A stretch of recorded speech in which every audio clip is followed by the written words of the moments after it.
Good evening, and welcome again to Public Perspective. I'm your host, Kevin McDermott, and tonight we'll be visiting with an old friend of ours, Larry Spivack, who is the Regional Director of AFSCME Council 31, and we'll be talking about the state of labor relations here in Illinois.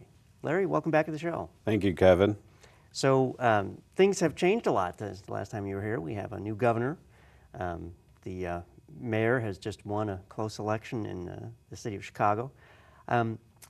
And the governor seems to be moving in a direction that's not historically true for Illinois. He seems to be more interested in curtailing the power, the limited power of the labor unions. So what's going on? What do we think the future holds? What do we see happening now?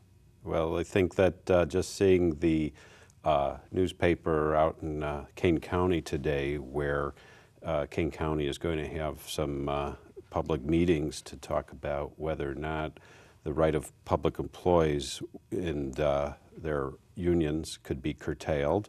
It's part of the Rauner agenda, which is part of a bigger agenda, and that's what's happening right now in Illinois. So it's a difficult time insofar that all our energy, instead of going towards trying to improve the quality of life for people, is going towards trying to just defend basic rights. Now, one of the rights we hear about is something that both Wisconsin and Indiana have passed called right to work.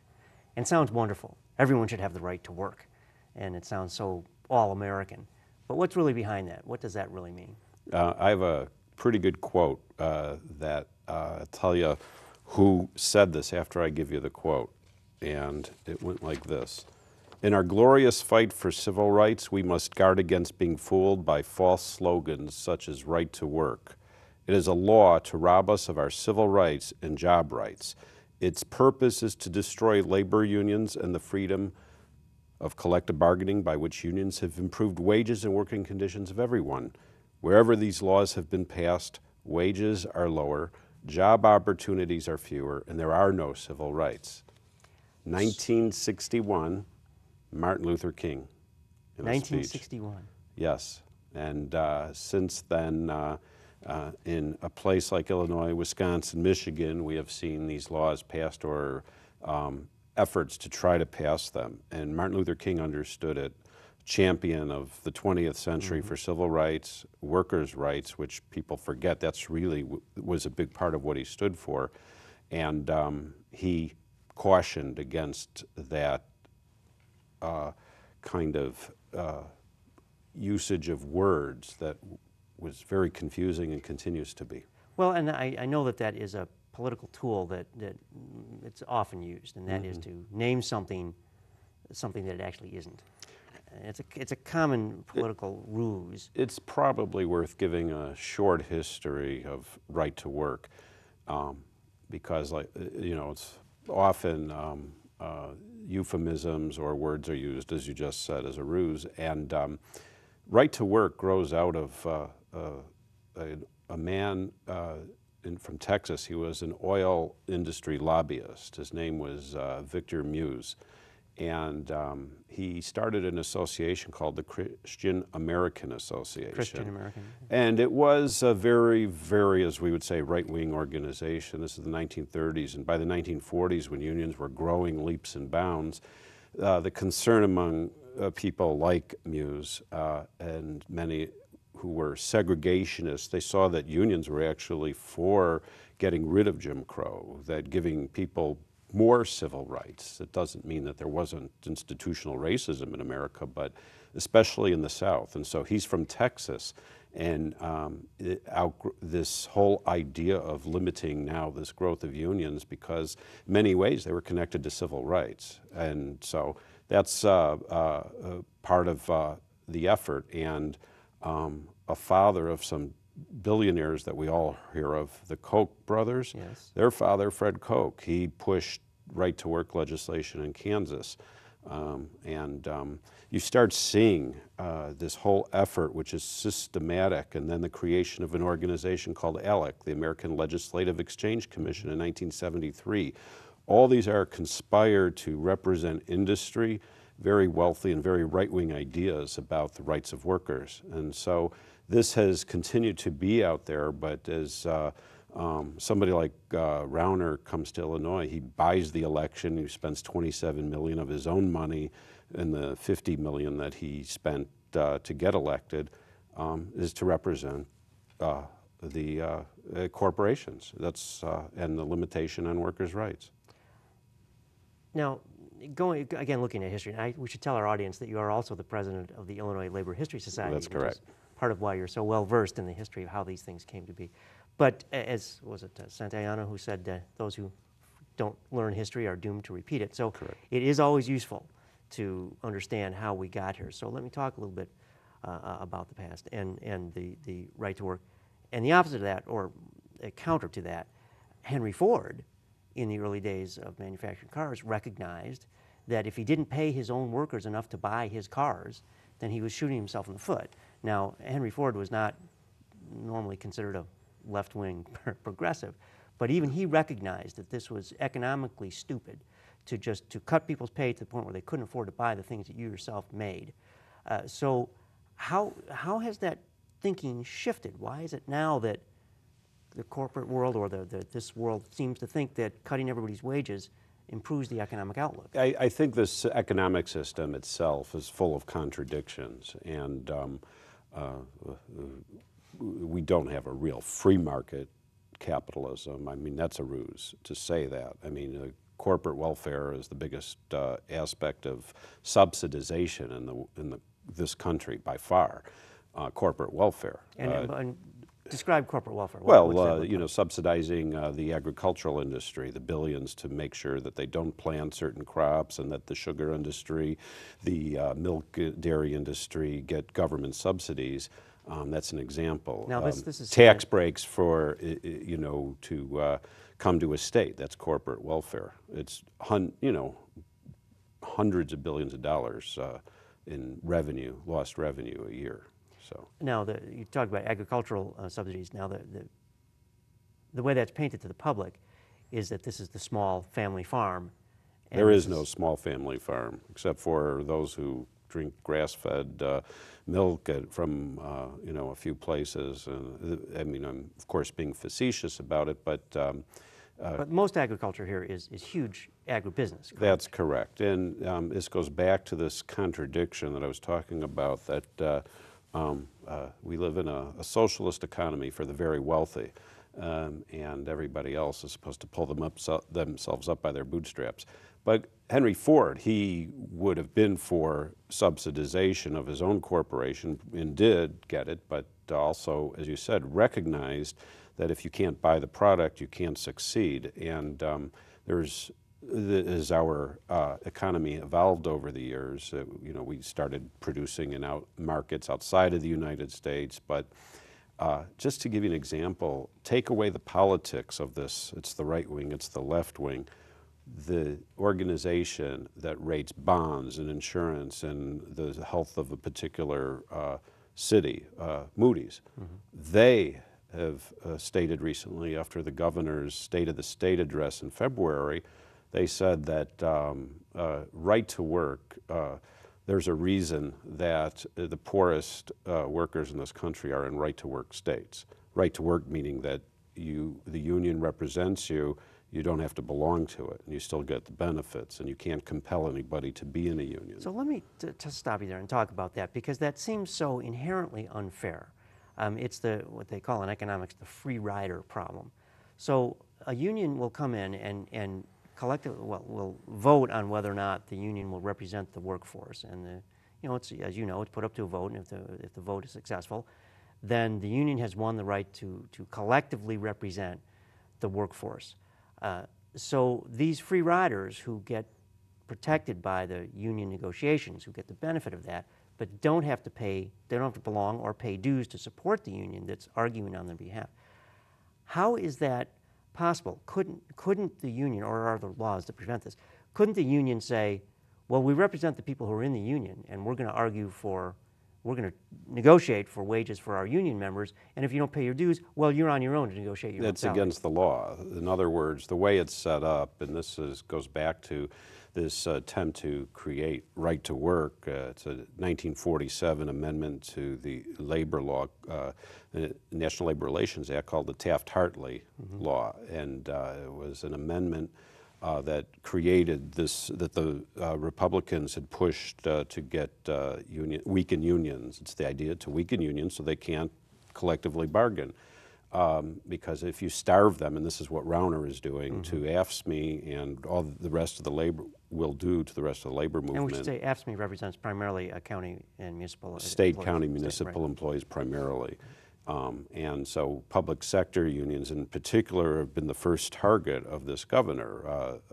There are our union, service employees union, and both teachers unions, among a few others, represent most of the public employees. And it's a way to divide the workforce. And it is also a fact that unions in the public sector have negotiated better benefits, and the governor has taken this better benefits and wages than non-organized employees in the public sector. And so that's the difference between right to work for less, as we say, and the right to representation. Workers in Illinois in the public sector, according to Rauner, have taken away the free speech of all workers because they're compelled to pay a fee. First of all, it doesn't require you to be a member. You can't require in the public sector somebody to be a union member because the law prohibits that. You could only, it's voluntary membership, but if you don't join the union, you pay a fair share fee. You call them free riders, and there's a handful of people, but it's significant enough that some people won't join the union because they don't want to pay the $3 more pay period or whatever it might be. And yet they get the benefits. They get the benefits because we represent everybody. And this is what Moody's and others have seen over the generations of representation, that when the union negotiates for workers, the standard of living rises, the quality of life increases, and the issue is all about profit and how much profit a corporation can make. And so Rauner represents the corporate, the CEOs who make 300, 400, 600 times what an average worker makes, and represents the idea that if he can go after represent the ideology of the far right, that it's undemocratic, he'll speak to more people. And so, a great example of this, the first day of collective bargaining for a new contract with AFSCME that expires in June. The day that it opened up, that's when he issued an executive order that said that fair share fees are illegal and he's going to impound them. But now, he may or may not have the authority to do that, The correct? comptroller said it was illegal. The state's, Attorney General said it was illegal, and he's still trying to do this. And so the governor's goal is not to represent the citizens of Illinois and create and fix the financial problems. It's to get rid of unions, and he's doing it on a county-by-county basis as we speak. So what is the, well, I have several questions that come immediately to mind. What is the objection to unions? That's one, but I think more importantly, how is it that unions have come to be demonized like this? I think that, as I try to read both the right-wing stuff and the left-wing stuff and the centrist stuff and try to get a feel for who's saying what. And the right-wing publications always talk about the greedy, corrupt union bosses. That's a phrase you see a lot. And yet somehow that seems to have resonated, that unions are corrupt, unions are greedy, and the unions are stealing your hard-earned money, Mr. Taxpayer. So how has that impression taken such firm root? I think it's primarily because the corporate economy, the power, media, debate, dialogue is controlled by the very wealthy. I mean, who owns the newspapers? Who owns, although most people now don't read newspapers, but somebody's, media there's dialogue, there's public dialogue, and the dialogue is controlled by the very wealthy. It always is, has been. And also, I think a good example of how that works is that pensions. Hundreds and hundreds of thousands of people in this state are current recipients of pensions, or will be recipients of public pensions. These are people who've worked in the public They've worked sector. their whole lives, they've contributed, and in fact, if they're teachers, they don't even get Social Security.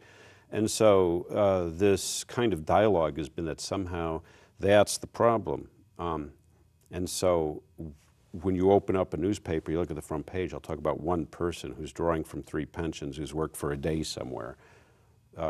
There's well over, there's a couple million people that have gotten public pensions in Illinois over time.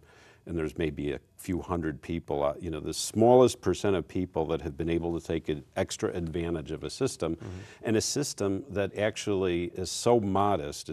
If people really knew what pensioners got, with the average teacher pension with no Social Security in Illinois is $48,000 a year after 35 years of service. So you get $48,000. And you've contributed your whole life to that pension.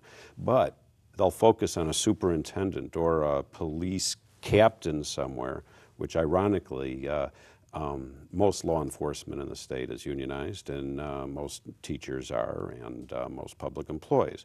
But they've paid for those pensions, but it's a handful of people. But if you open up a paper and you see the response, oh my God, they're ripping us off. Why is it that the corporations aren't talking about their CEOs that have violated, basically brought down America and created the recession? Too big to fail. The banks were subsidized. They've gotten their money back. That's the issue. That's what this is all about, and it continues to be.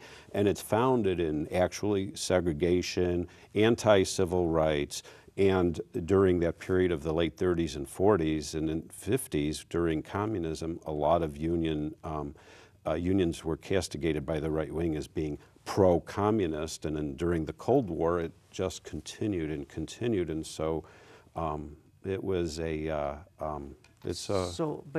culture. The unions were very successful in the wake of World War II, and were able to raise the standard of living across the board. Built the biggest middle class for for majority of people. Wealth distribution was much more evened out once unions represented people. But the wealthy elite still existed at that time, and they still had power, and they still controlled the media.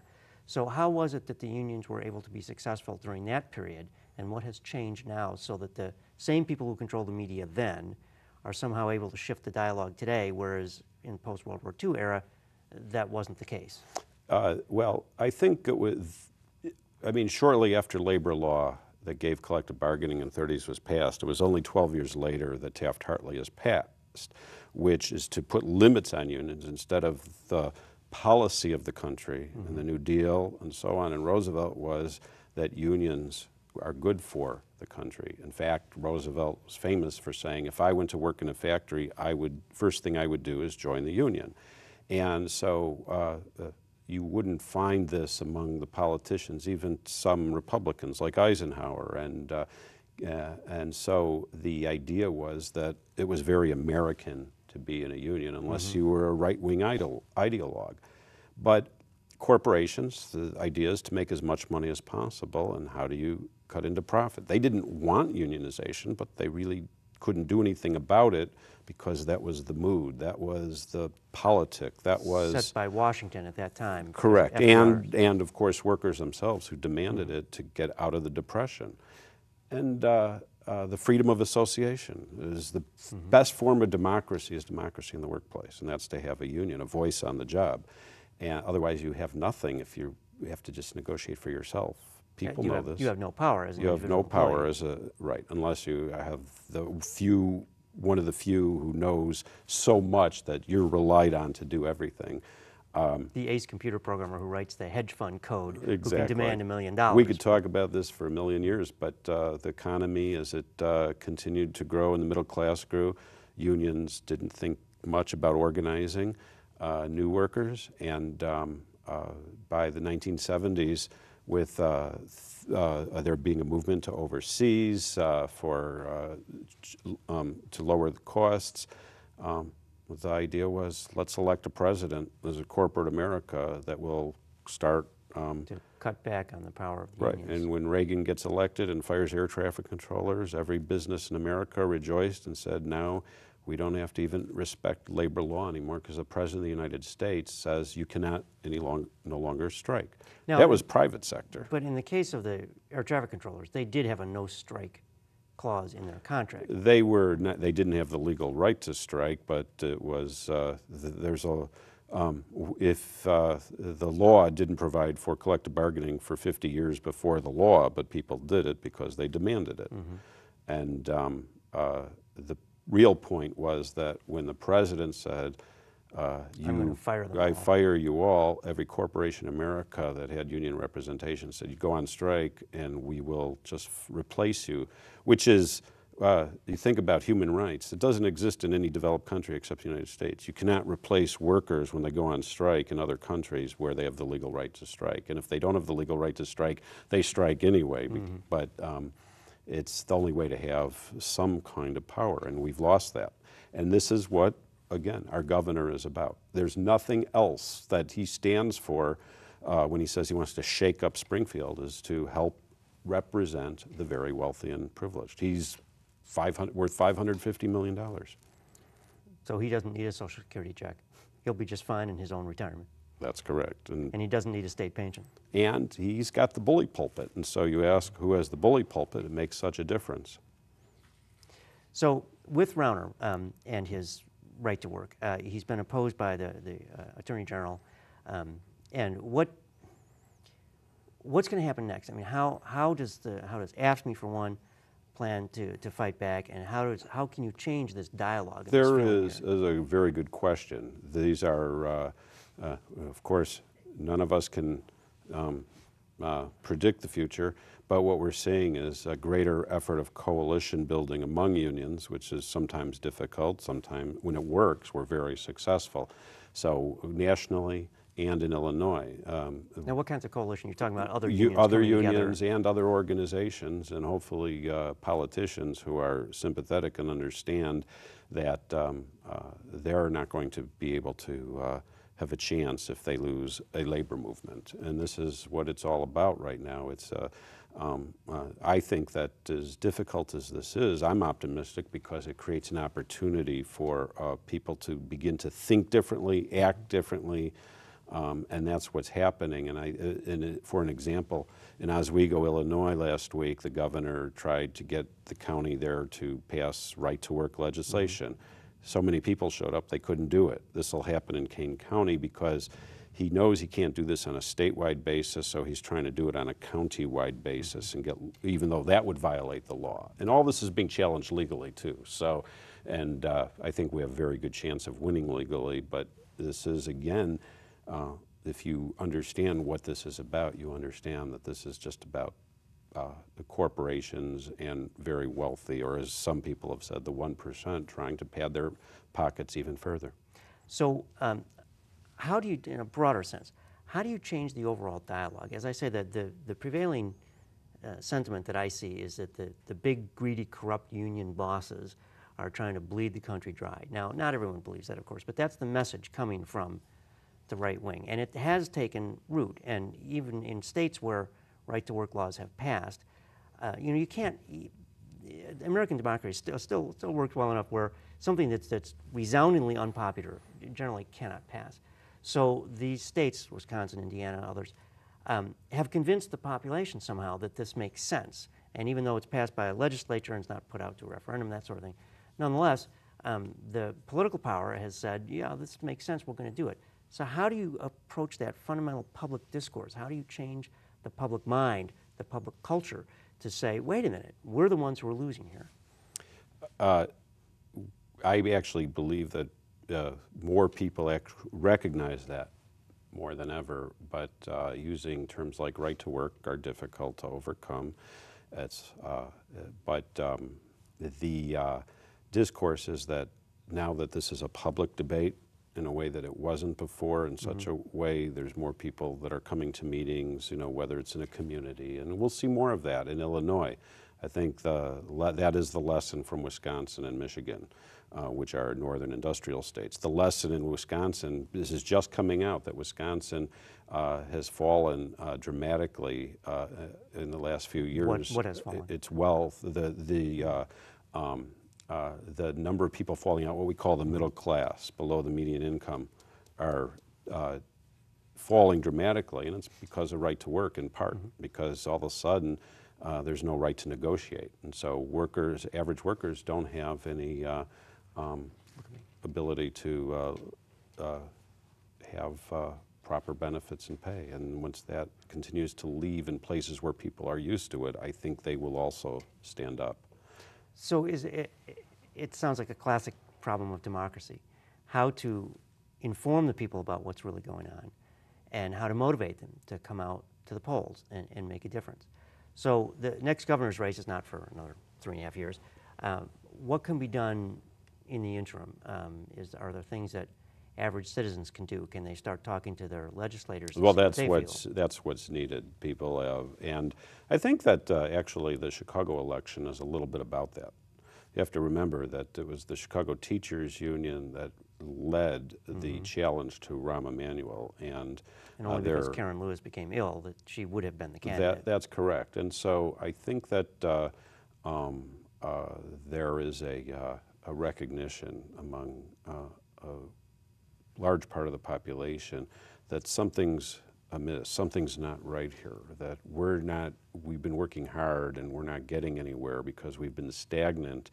And this debate now is about, well, if you have representation and you get it taken away, you make less and you can't buy things. And that's... in fact, you can't buy things, sometimes you can't buy food. I mean, you can't live on some of the wages that people and pay. This is, and as people have lost pensions and as their investments were stolen by Wall Street and so on, I think, it's trying to overcome cynicism and move to action. So there's been some recent movement in the corporate world. McDonald's has agreed to pay its workers, not a lot more, but some more. Walmart has stepped up. Target has stepped up. How do you interpret that? Is that is it positive? Is it just a cover? What do you think? Well, I mean, they have no desire. Again, it's about profit, and if they have to pay somebody more, theoretically, they make less money. Profit, because it's about their return that they care most about. This is the story of America and industry, and Henry Ford, as you pointed out, got it. But there are others that do. There are companies. Forgive me if I'm the wrong one. Maybe Costco. One of the big. Costco has union representation at the warehouses, and they're as a corporation. But what they've also recognized is that they get better customer service. Right. They have lower turnover. Their cost of training is dropped significantly. The returns have dropped because the sales force is better. The customer service people are better. So is it also a matter of educating the corporations that really they can do better if they pay their people more? Actually, a number of large corporations have recently resigned from the participation in the American Legislative Exchange Commission, which is part of this whole right-to-work movement, which is also part of the National Right-to-Work Foundation, which funds the lawsuits along with the Koch brothers and the other wealthy. That's, again, these are all very rich people that are pushing this and at the bottom. But in talking about these low-wage workers, this is what's resonating, that finally people, this whole minimum wage fight, if the minimum wage kept up with inflation, it'd be $18 an hour right now. But it's $7 and whatever, and Rauner wants to now delay it in Illinois to get to 2022 before it goes up. And so what does that tell you? It tells us that we're out of time. I know. Larry, it's always a pleasure to have you here. I learned so much, and I'm sure you'll come back in the future, and I'm hoping that we will have made more progress in turning things around in Illinois. Thank you, Kevin. So thank you for being here. And thank you for joining us again on Public Perspective. I'm your host, Kevin McDermott. We've been visiting with Larry Spivack of AFSCME Council 31 and the president of the Illinois Labor History Society. So you can catch us every Saturday night on Comcast Channel 19 at 8 o'clock and on the web at publicperspective.tv. So until next time, thank you and good night. Okay, so as you recall, stay seated. they should in fact be running the credits, although I can see out of the corner of my eye. Ah, there they go. Yeah, they do credits run. Yeah. So what was